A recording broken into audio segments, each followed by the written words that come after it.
무려 35,000명분의 식량을 해치울 수 있다고 합니다. 메뚜기 떼는 이렇게 식욕이 왕성한 것도 모자라 번식력까지 강합니다.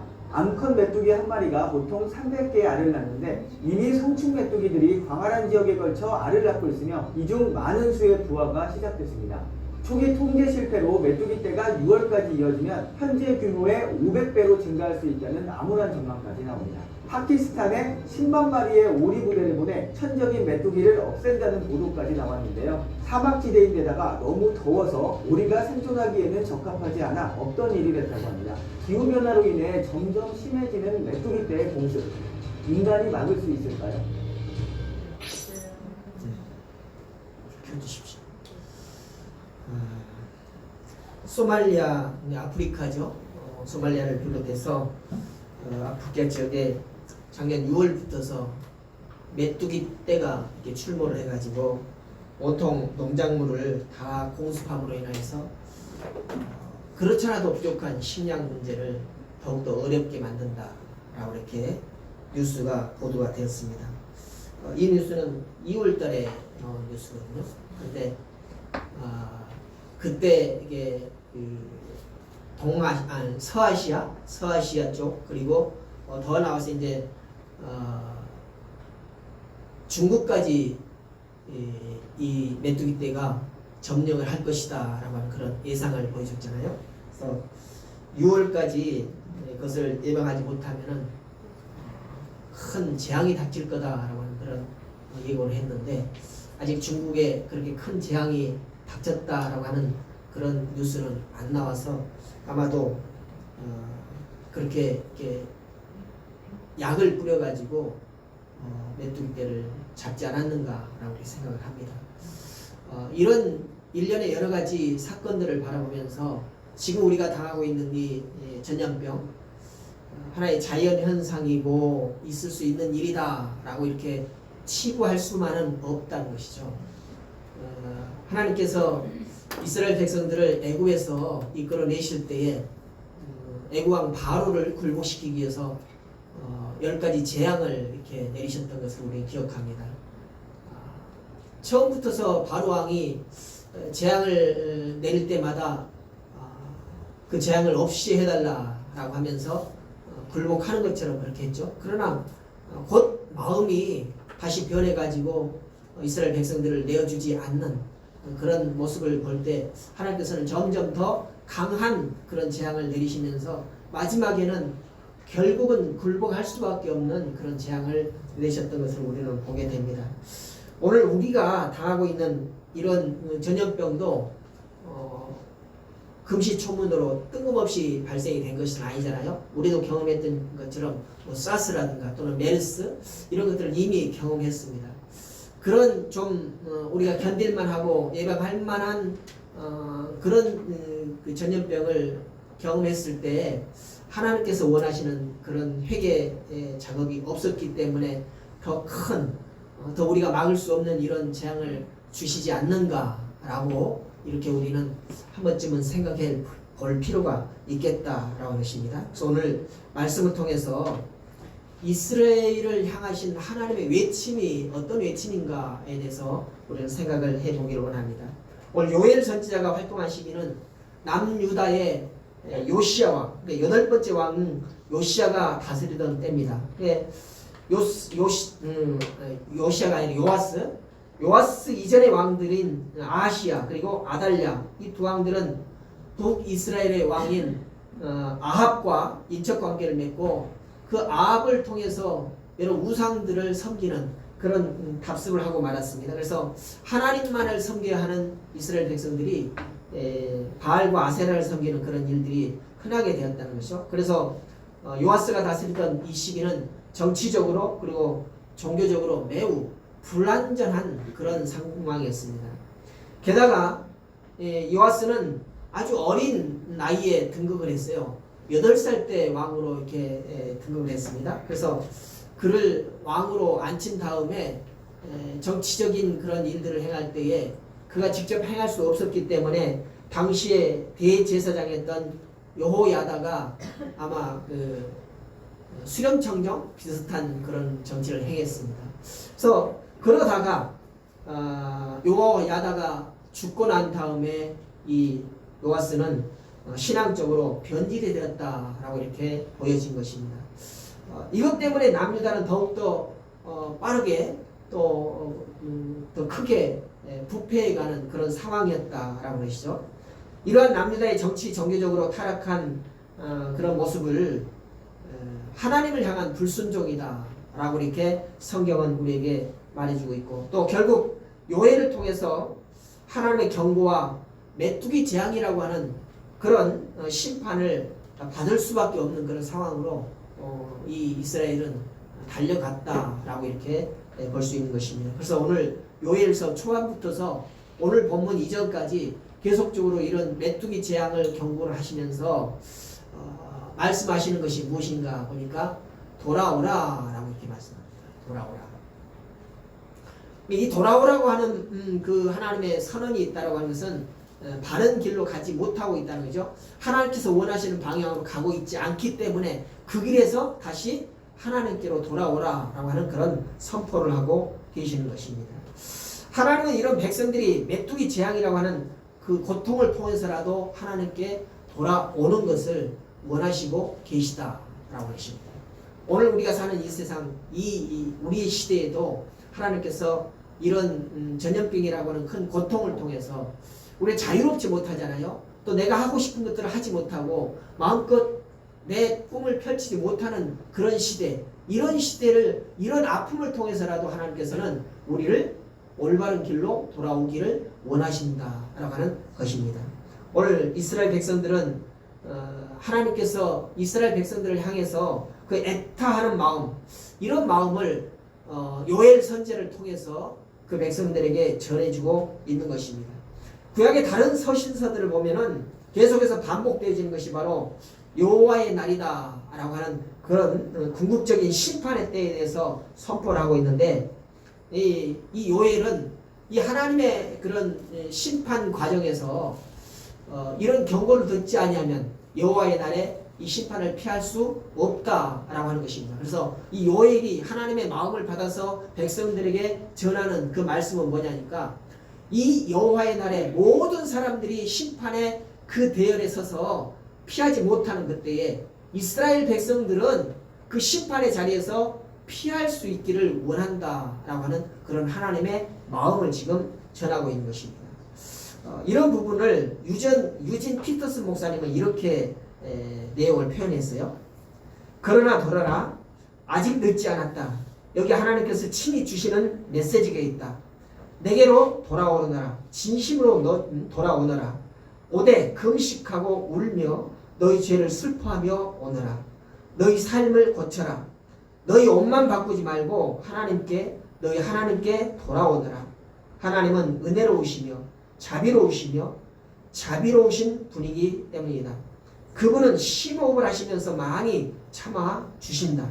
이토록 오래 참아 주시고 넘치는 사랑하시는 하나님은 언제든 재난을 취소할 준비가 되어 있으시다. 누가 알겠는가? 어쩌면 그분께서 당장 그렇게 해주실지, 어쩌면 뜻을 돌이켜 동정을 베풀어 주실지, 하실 말씀 하실 일을 다 하신 다음에 어쩌면 하나님께서 차고 넘치도록 복을 부어 주실지, 이렇게 표현했어요. 이 요엘서의 이 본문 부분을 그렇습니다. 하나님께서는 다른 선지자들은 그렇잖아요. 너희가 하나님께 돌아오지 않으면 징계가 있을 것이다, 해처리가 있을 것이다 라고 여기까지 말씀을 하잖아요. 그런데 오늘 요엘서는 그것으로만 끝나는 것이 아니라 그 이후에 돌이키라고 하는 그런 하나님의 경고의 말씀을 듣고 올바른 자리로 돌아오면 하나님께서는 그냥 그것으로 끝나는 것이 아니라 그 후에 상급을 주실 것이다, 상을 주실 것이다, 복을 누리게 해 주실 것이다 라고 하는 그런 말씀까지 지금 나오고 있는 것입니다. 오늘 본문에서 요엘은 이스라엘 백성들에게 속히 하나님께로 돌아오라 라고 하면서 강조를 하고 있는 것이죠. 그래서 이 요엘서의 메시지를 크게 두 부분으로 나눌 수가 있는데, 앞부분은 경고의 말씀입니다. 특별히 오늘 1장 4절을 한번 읽어봅시다. 요엘서 1장 4절 같이 읽어볼까요? 시작. 팥종이가 남긴 것을 메뚜기가 먹고 메뚜기가 남긴 것을 느시 먹고 늦이 남긴 것을 황충이 먹었도다. 여기 보니까 팥종이 또는 메뚜기 그리고 늦, 황충 이렇게 마치 곤충이 4개의 종류인 것처럼 말하잖아요. 근데 다 동일한 겁니다. 여러분 보셨던 이 메뚜기를 다른 기능적으로 표현을 할 때 이렇게 4가지로 표현을 했어요. 그래서 이렇게 메뚜기 재앙을 지금 이스라엘 백성들이 가하고 계시는 그런 모습을 보여주죠. 근데 두 번째 다음 부분에 보면은 2장 19절을 한번 보십시오. 2장 19절 또 같이 읽어보십시다. 시작. 여호와께서 그들에게 응답하여 이르시기를 내가 너희에게 곡식과 새 포도주와 기름을 주리니 너희가 이로 인하여 흡족하리라. 내가 다시는 너희로 열국 중에서 욕을 당하지 않게 할 것이며. 그렇습니다. 네. 이 후반부에서는 그냥 이스라엘 백성들이 돌아오기만 하면 그것으로 끝나는 것이 아니라 더 큰 복을 내려주시겠다라고 하는 그런 말씀인 것입니다. 먹는 것, 입는 것 걱정 없게 만들어 주시겠다라고 하는 그런 약속 있는 말씀을 주고 계신 것입니다. 우리는 이 요엘처를 통해서 심판의 말씀뿐만 아니라 택한 백성들은 끝까지 포기하지 아니하시고 회복시키시겠다라고 하는 그런 하나님의 깊은 사랑의 마음을 우리는 읽을 수가 있는 것입니다. 그러므로 오늘 하나님께서 원하시고 하나님께서 기뻐하시지 않는 그런 길을 가고 있는 우리 자신들을 발견했다면 이 하나님의 경고의 말씀을 듣고 돌이키는 것이 바로 하나님의 백성으로서 온당한 삶이 될 것입니다. 그렇게 하나님의 말씀을 순종하고 돌이켰을 때 하나님께서는 이전에 우리가 경험하지 못했던 더 큰 복으로 더 큰 은혜를 우리에게 넘치게 부어 주시겠다라고 하는 약속의 말씀을 믿으시기를 다시 한번 주님의 이름으로 부탁을 드립니다. 두 번째는 돌아오라고 부르시는 하나님의 그런 호소의 말씀을 우리가 듣게 됩니다. 오늘 본문 12절의 이하에 보니까 반복되는 단어가 있어요. 돌아오라. 12절 13절에 보니까 돌아오라 라고 하는 그런 단어를 쓰고 있는데 이 돌아오라고 하는 이 단어의 히브리어가 슈브라고 하는 단어입니다. 그러니까 이 12절 13절에서는 슈브 앤 슈브라고 하는 그런 단어를 이 원리를 사용을 하고 있어요. 그래서 이것은 바로 마음과 행동의 변화를 뜻하는 것인데 하나님을 향한 의지적인 방향 전환을 말하고 있는 것입니다. 그러니까 생각으로만 말로만 변화하지 말고 행동으로 변화가 되어지기를 하나님께서는 원하고 계신다는 것입니다. 그래서 이 본문을 계속 보면은 슈브라고 하는 단어, 이 행동 주체가 이스라엘 백성들에게만 사용되어지는 것이 아니에요. 이스라엘 백성들에게 돌이키라 라고 하는 그런 말로 끝나는 것이 아니라 이 슈브라고 하는 단어를 하나님 자신에게도 사용을 했다는 것입니다. 뭐라고요? 백성들이 돌이키면 나도 돌이키겠다는 거죠. 이 하나님의 계획은 뭐냐니까 하나님의 말씀에 따르지 않는 이스라엘 백성들을 향하신 계획이 뭐냐? 심판이에요. 심판. 그들에게 징계를 가하시겠다는 것입니다. 회초리를 들고 때리시겠다는 거죠. 이게 하나님의 1차적인 계획입니다. 그런데 하나님이 이 경고를 듣고 이스라엘 백성들이 마음이 변화돼 가지고 돌이키면 하나님의 계획을 실행하지 아니하고 하나님도 돌이키시겠다는 거죠. 이것이 바로 슈브 앤 슈브 원리라는 것이죠. 그래서 이스라엘 백성들이 돌이키는 것이 말로만 생각으로만 돌이키는 것이 아니라 직접 행동으로 돌이킴을 보일 때에 하나님께서도 계획으로 가지고 오신 그 계획을 하나님은 계획하신 것을 반드시 실행하시는 분이십니다. 그런데 그럼에도 불구하고 그 실행을 행하지 아니하시고 돌이키시겠다 라고 하는 그런 말씀이 바로 오늘 본문의 말씀이라는 것입니다. 오늘 마치 복음서에 나오는 탕자의 아버지 같은 그런 마음, 그런 아버지의 마음을 오늘 하나님께서 보여주고 계십니다. 탕자가 떠나는 그 시간부터서 아버지는 어땠어요? 늘 문 밖을 바라보면서 언제나 돌아올까? 그리고 결국은 돌아오자마자 버선발로 나가면서 그 아들을 안아주시고 다시 아들의 지위를 회복해 주신 것을 우리는 보잖아요. 오늘 하나님께서 그렇다는 얘기죠. 아버지를 떠나서 집 밖으로 나간 그 아들이 얼마나 믿겠습니까? 인간적으로 보면 싫잖아요.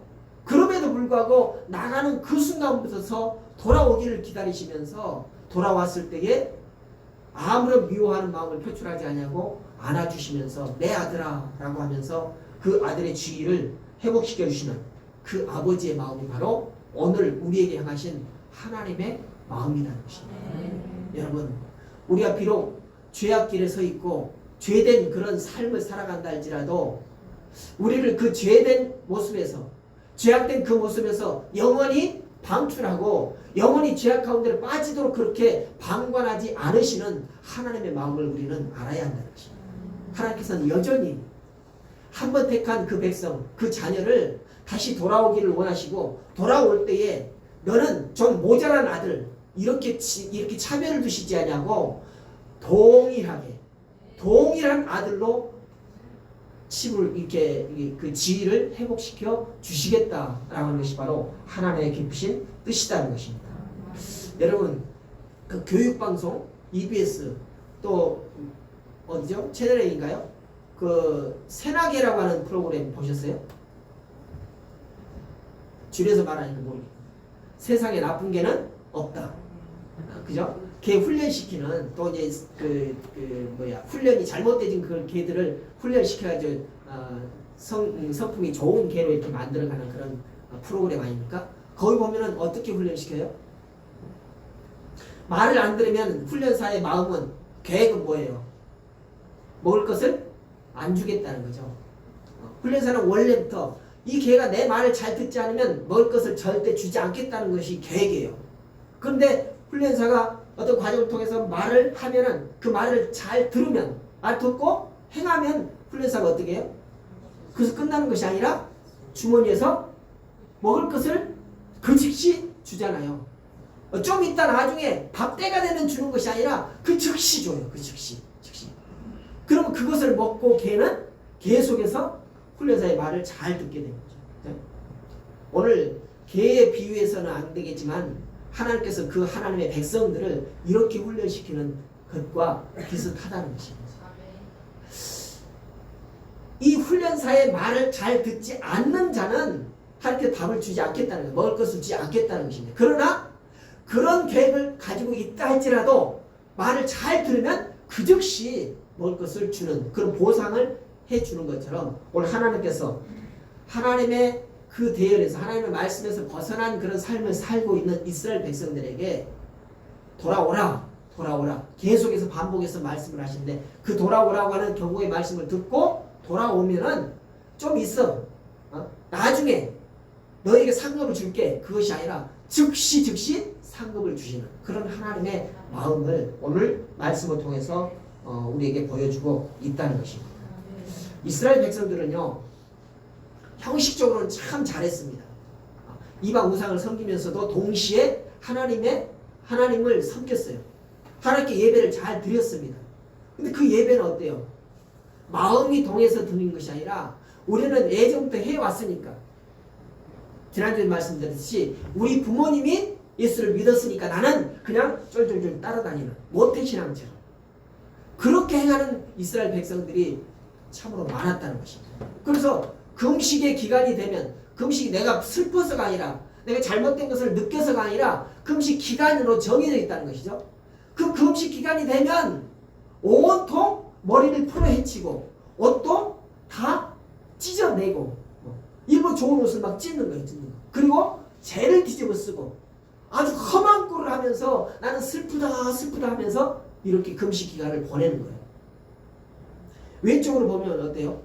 야, 저 사람 진짜로 슬프구나, 정말로 회개하구나 라고 이렇게 생각이 들지는데 그 마음은 아니라는 것입니다. 왜 그렇게 해요? 정해져 있기 때문에 그렇게 한다는 것입니다. 근데 하나님께서는 이런 모습을 절대 기뻐하지 않으신다는 것이죠. 매일마다 드리는 번제도, 시시때때로 드리는 그런 제사도 하나님께서는 기뻐하지 않으신다는 것입니다. 왜요? 마음은 없이 그냥 정해진 대로 형식 따라서 하는 제사이기 때문에. 그래서 그들의 외적인 모습에서는 참으로 하나님을 참 섬긴다, 하나님께 예배의 삶을 산다 라고 하지만 그 삶은 온전한 예배의 삶이 아니다라는 것이죠. 그래서 하나님께서 원하시는 것은 바로 그 외적인 모습이 아니라 중심인 그 마음이 진정으로 회개하고 돌이킴이 있느냐라고 하는 것입니다. 그것을 하나님께서 원하신다는 거죠. 그래서 온 마음과 전 존재가 죄의 길에서 돌아서는 것, 다시 하나님께로 향하는 것, 이것을 하나님께서는 기뻐하신다는 것입니다. 타락한 이스라엘이 하나님께 돌아가는 그런 결단이 일어날 때 그들을 향한 하나님의 진노의 심판에서 돌이키심으로 은혜와 자비를 그리고 인내의 역사가 반드시 일어나게 될 것이다 라고 하는 것이 바로 오늘 요엘을 통한 하나님의 말씀인 것입니다. 그럼 이런 타락한 이스라엘과 또 하나님의 슈브라고 하는 이 공식이 성립될 때 14절의 말씀 보십시오. 14절에 보니까 뭐라고 합니까? 마음과 뜻을 돌이키시고 그랬습니다. 마음과 뜻을 돌이키시고, 이 돌이키신다라고 하는 그 뒤에 또 나오는 말씀 보니까 그 뒤에 복을 끼치사 이렇게 말씀입니다. 그 뒤에 복을 끼치사. 이게 하나님의 마음이 원래 계획했던 것을 돌이켰다라고 하는 것이죠. 사람만 돌이킨 것이 아니라 이스라엘 백성들만 죄악된 길에서 돌이킨 것이 아니라 그 돌이킨 모습을 보시고 하나님께서도 원래 계획했던 그 징계를 돌이키시겠다는 것입니다. 그리고 그 뒤에 그랬어요. 그 뒤에 복을 끼치사라고 이렇게 말씀하세요. 이 복을 끼치시라고 하는 이 응답이 바로 오늘 본문 이후에 나타나는 말씀인 것입니다. 그래서 14절 중반의 말씀에서 하나님의 뜻을 돌이키시고 복을 끼치시는 그 응답의 결과가 분명히 나와 있는데 그것은 바로 소제와 전제로 대표되는 그런 제사. 지금까지는 이스라엘 백성들이 형식을 다해서 절차를 다해서 완벽하게 제사를 드렸어요. 근데 그 제사를 받으셔야 할 하나님께서는 절대로 기뻐하지 아니하시고 안 받겠다는 거죠. 오늘 호세아 선지자의 말을 빌려서면은 나는 제사를 원치 않는다라고 말씀합니다. 이스라엘 백성들의 마음에는 하나님에 대해서 생각하기를 우리가 믿는 그 하나님은 날마다 우리가 정성을 다해서 드리는 그 제사를 기뻐하실 거야. 그 제사를 받는 그 재미에 날마다 사실은 그 하나님일 거야. 이렇게 오해하고 있었다는 것입니다. 근데 호세아가 뭐라 그래요? 그 하나님은 너희들이 드리는 제사를 원치 않는다. 받고 싶지 않는다. 라고 이렇게 말하잖아요. 그런데 오늘 요엘서를 통해서 보는 이 말씀은 그렇게 우리가 돌이키는 그런 모습을 보시고 하나님께서도 돌이키시고 그 뒤에 복을 끼치사라고 했어요. 복을 끼치사의 이 대표되는 그 행위가 뭐냐? 그 복이 뭐냐니까 그동안 이스라엘 백성들이 드리는 그 제사를 받지 않으시겠다라고 했는데 오늘 하나님께서는 그 제사를 받으시겠다는 것이죠. 백성이 드리는 제사를 받으시겠다라고 하는 것이 첫째 되는 복이라는 얘기죠. 뭐예요? 완전한 예배를 원하시고 예배 드릴 수 있는 그런 자유, 삶을 주시겠다는 거죠. 여러분, 우리는 예배 드리는 것을 상당히 귀찮아해요. 안 해요? 어때요? 예배 드리는 것을 즐거워하십니까? 정말이에요? 그런데 새벽 예배 보면은 10숫자도 안 되는데? 그런데 수요 예배 보면은 겨우 10숫자 넘고 그러는데요? 그런데 감히 그런데 수요 예배를 즐거워하신다고 말씀하셨어요? 그렇잖아요. 예배를 즐거워하고 예배를 기뻐한다면은 수요 예배, 금요 기도에, 새벽 기도에 차고 넘쳐야 되잖아요. 근데 아니잖아요. 그죠? 그 우리를 자신을 한번 돌아보시기 바랍니다. 내가 정말로 예배를 즐거워하는지, 내가 정말로 예배 드리는 것을 기뻐하는지. 근데 정말로 예배 드리는 것을 즐거워하고 예배 드리는 것이 정말로 기뻐하는 사람들이 있어요. 우리가 아직 실제로는 보지 못했지만 들리는 소문에 의하면은 저 북녘 땅에 있는 지하교회 성도들, 그런 예배를 인도하는 그런 지도자도 없어요. 스스로 자기들이 모여가지고 자기들끼리 예배를 드린다. 이런 그 튼튼하게 멋지게 생긴 이런 성경책도 없어가지고 구전으로 들러오는 성경을 받아 쓰고 써가지고 그것을 읽고 그렇게 예배를 드린다. 그리고 이 서해반을 통해서 또 동해안을 통해서 전파가 쏘아지는 그 전파를 듣고 라디오를 듣고 예배 드리는 그런 성도들이 많이 있다고 합니다. 이런 예배가 정말로 하나님께 드리는 예배가 즐거워서 기뻐서 드리는 예배가 아닐까요? 그죠? 그런 생각이 들지 않습니까? 그런데 이스라엘 백성들도 뭐 심중에는 그런 마음이 있을 것이라는 거죠. 우리가 정말로 자유롭게 하나님 앞에 예배 드리고 싶다. 내가 원하는 시간에 자유롭게 하나님을 예배하고 싶다. 라고 하는 그런 마음이 있을 것이라는 거죠. 근데 그동안은 뭐예요? 하나님께서 안 받으시겠다는 거예요. 그런 예배, 형식적인 예배, 기뻐하지 않는 예배, 마음으로 드리는 예배 아닌 이런 것은 받고 싶지 않다라고 이렇게 말씀을 하셨다는 것입니다.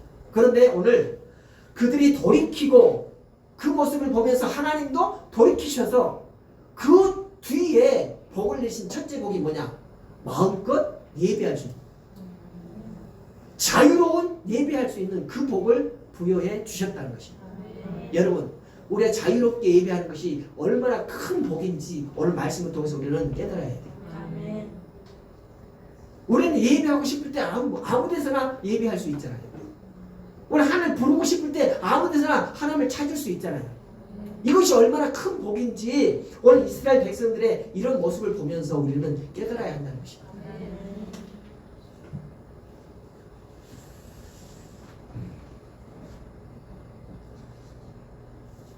오직 이 거룩한 성에는 예배를 받으시는 하나님만이 허락하실 수 있는 것입니다.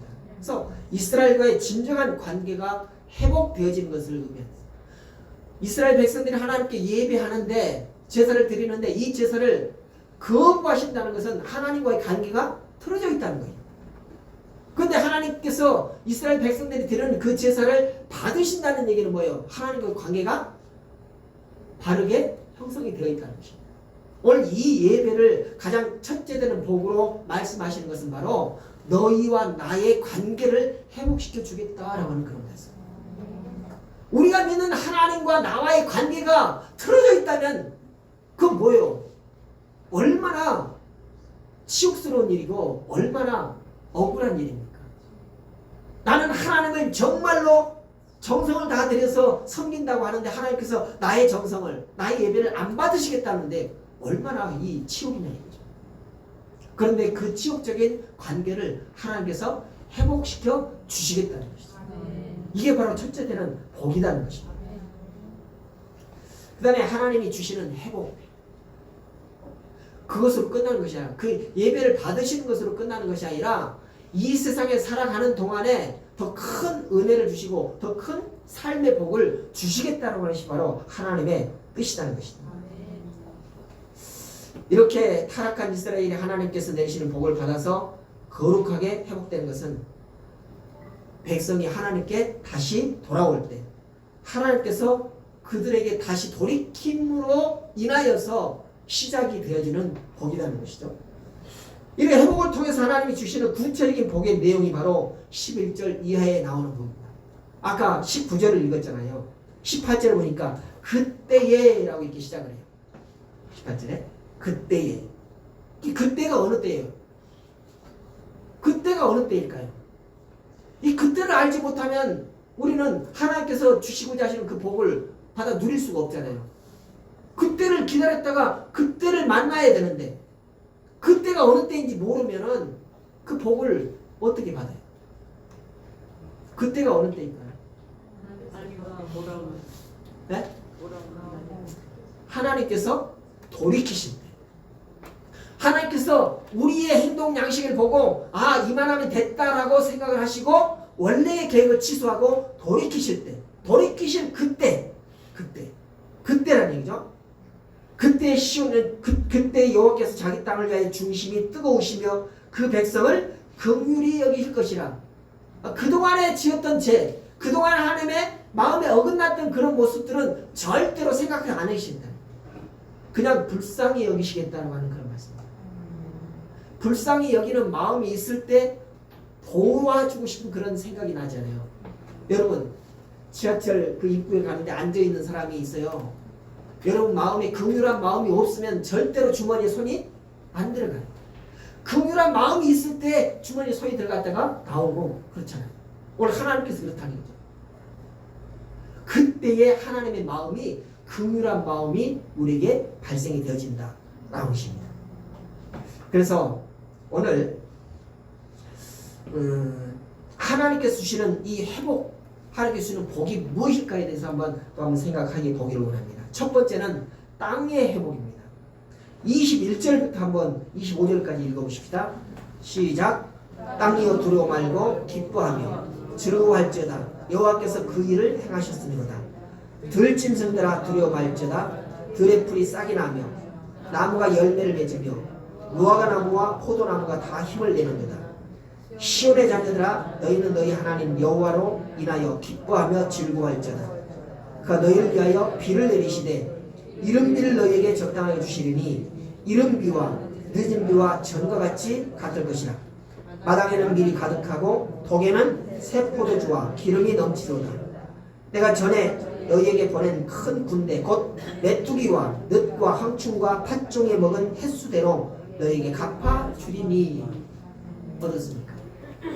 하나님의 말씀을 따르지 아니하고 어긋난 그런 삶을 살아갔을 때 메뚜기 재앙을 내리셨는데 그 메뚜기 재앙을 당했을 때 그 이전보다 훨씬 더 큰 복을 주시겠다라고 말씀합니다.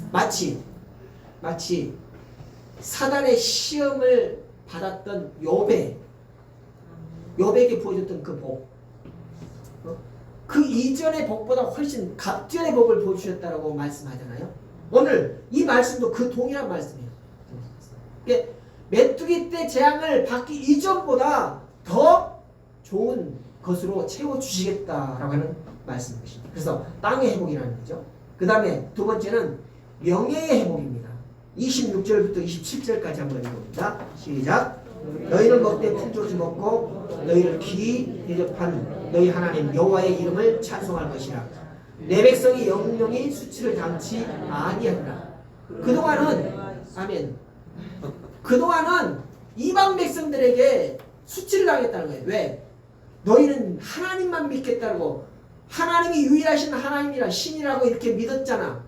그런데 너희들 사는 형편을 봐라. 거지 같잖아. 손가락질 당했잖아요. 그런데 그 수치를 당치 않게 해주시겠다. 다시 말해서 명예를 회복시켜 주시겠다는 것입니다. 세 번째는 영적인 회복을 말하는 것입니다. 28절부터 29절까지입니다. 시작.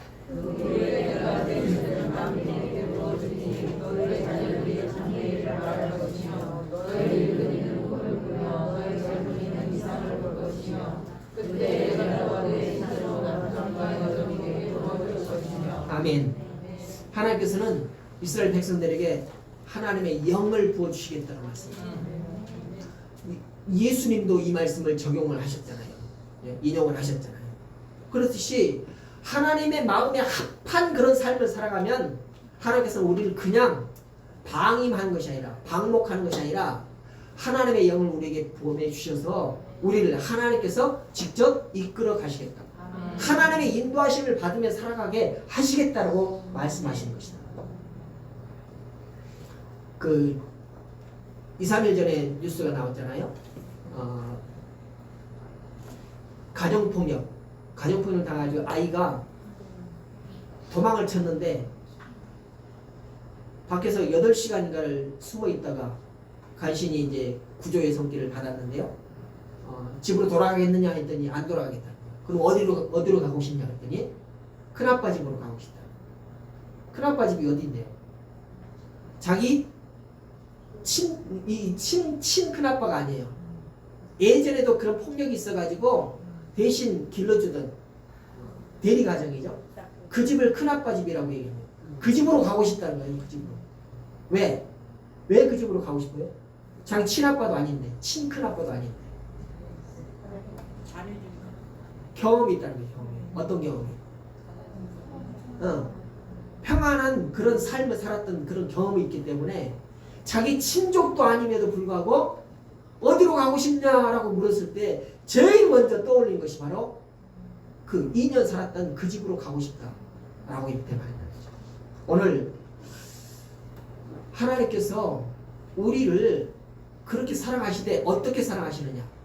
평안으로, 사랑으로, 인내로 인도하시는 그런 삶을 살게 해주시겠다는 것입니다. 그러니까 우리 삶을 우리 자신이 우리의 뜻대로, 우리의 생각대로 그렇게 살게 내버려 두시는 것이 아니라 전능하신 하나님께서 직접 가는 길을 인도해 가시겠다는 그런 말씀. 그래서 오늘 우리는 이 하나님의 영, 보혜사라고 하잖아요. 보혜사. 이 보혜사 하나님, 성령 하나님, 이분을 우리는 어떻게 말해요? 나의 친권자, 나를 도와주시는 분, 나를 이끌어주시는 분, 이렇게 해석을 하지 않습니까? 그런 하나님의 영을 우리에게 보내주시겠다라고 말씀하는 것입니다. 이게 바로 하나님께서 우리에게 그때 이후에 주시는 복의 내용이라는 것입니다. 근데 하나님의 약속의 말씀은 어떤 말씀이에요? 다시 한번 처음으로 돌아가면은 이것이 그냥 우리에게 주시겠다는 것이 아니라 어떨 때 주겠다는 거예요? 야고보 사도의 말씀처럼 믿음을 가지고 있는데 어떤 믿음? 행함이 있는 믿음. 행함이 있는 믿음을 보여줄 때 하나님께서는 이렇게 복을 부어주시겠다는 것입니다. 입으로 행하는, 입으로 말하는 그런 믿음이 아니라 행동으로 나타내는 그런 믿음.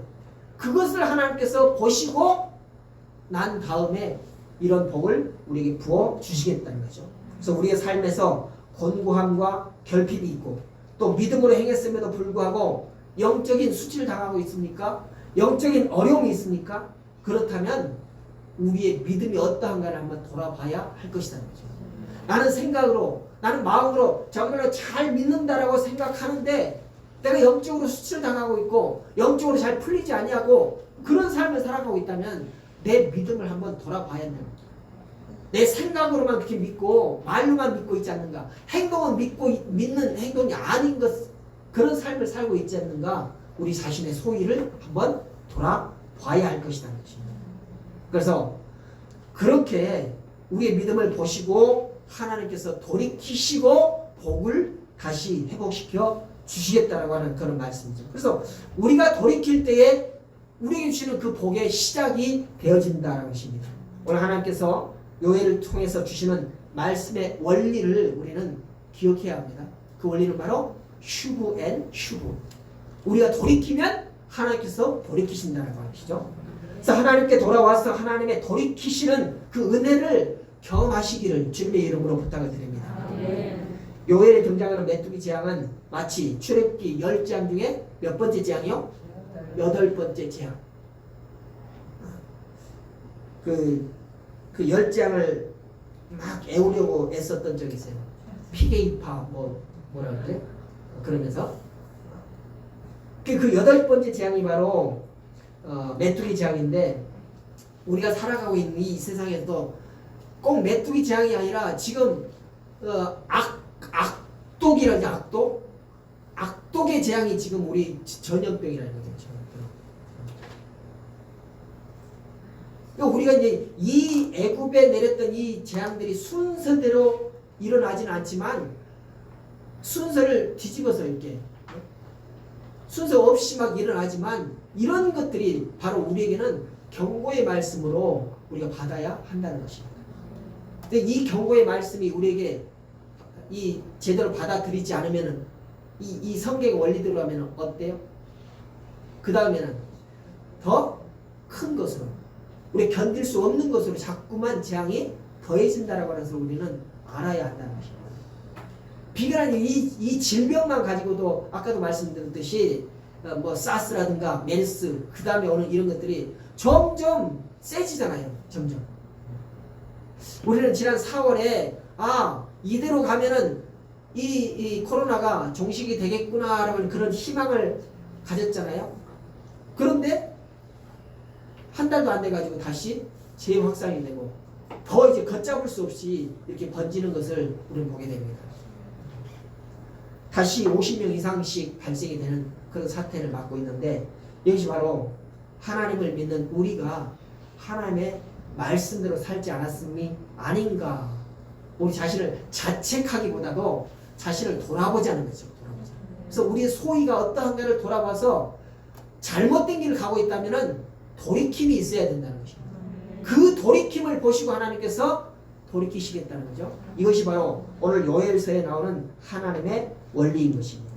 그래서 출애굽 시대의 메뚜기 재앙, 이 재앙은 바로를 굴복시킬 정도의 큰 재앙이었어요. 메뚜기 재앙이. 그런데 그 큰 재앙을 만나고서도 바로가 굴복이 되었느냐? 굴복하겠다라고 말을 했지만은 조금 시간이 지나 다시 원래의 마음으로 돌아온 것들을 보게 됩니다. 그래서 결국에 어떤 재앙을 받았어요? 장자 재앙. 장자가 죽는 재앙을 받았잖아요. 그것 때문에 완전히 굴복하게 된 것을 우리는 보게 되는데 오늘 우리의 삶에서도 이 바로와 같은 그런 삶을 살아서는 안 되겠죠. 지금 이 코로나 좀 견딜만해. 아직 나에게는 안 왔어. 그러면서 자꾸만 그 시기를 늦추다 보면은 하나님께서 더 큰 것으로, 더 견디기 힘든 것으로, 더 막기 어려운 것으로 자꾸만 재앙을 가할 수 있다는 것입니다. 그러므로 우리가 견딜 만한 그런 재앙을 받을 때, 그런 경고를 받았을 때 뭘 해야 돼요? 돌이켜야 돼요. 오늘 우리는 우리의 삶을 통해서 이런 마치 나와는 저는 상관이 없는 것처럼 이렇게 생각하는 것이 아니라 이러한 때에 나 자신을 돌아봐야겠다라고 하는 그런 삶을 살아야 한다는 것입니다. 그래서 늘 우리는 내 소위를 돌아보는 그런 삶입니다. 지금 6월이잖아요. 6월의 표가 뭐예요? 6월의 표가 뭡니까? 주보에 써놓으면 뭐예요? 써놓으면 뭐예요? 뭐예요? 돌아섬. 그죠? 우리 자신들의 소위를 돌아보고 살피고 잘못된 것이 있으면 돌아서자는 것입니다.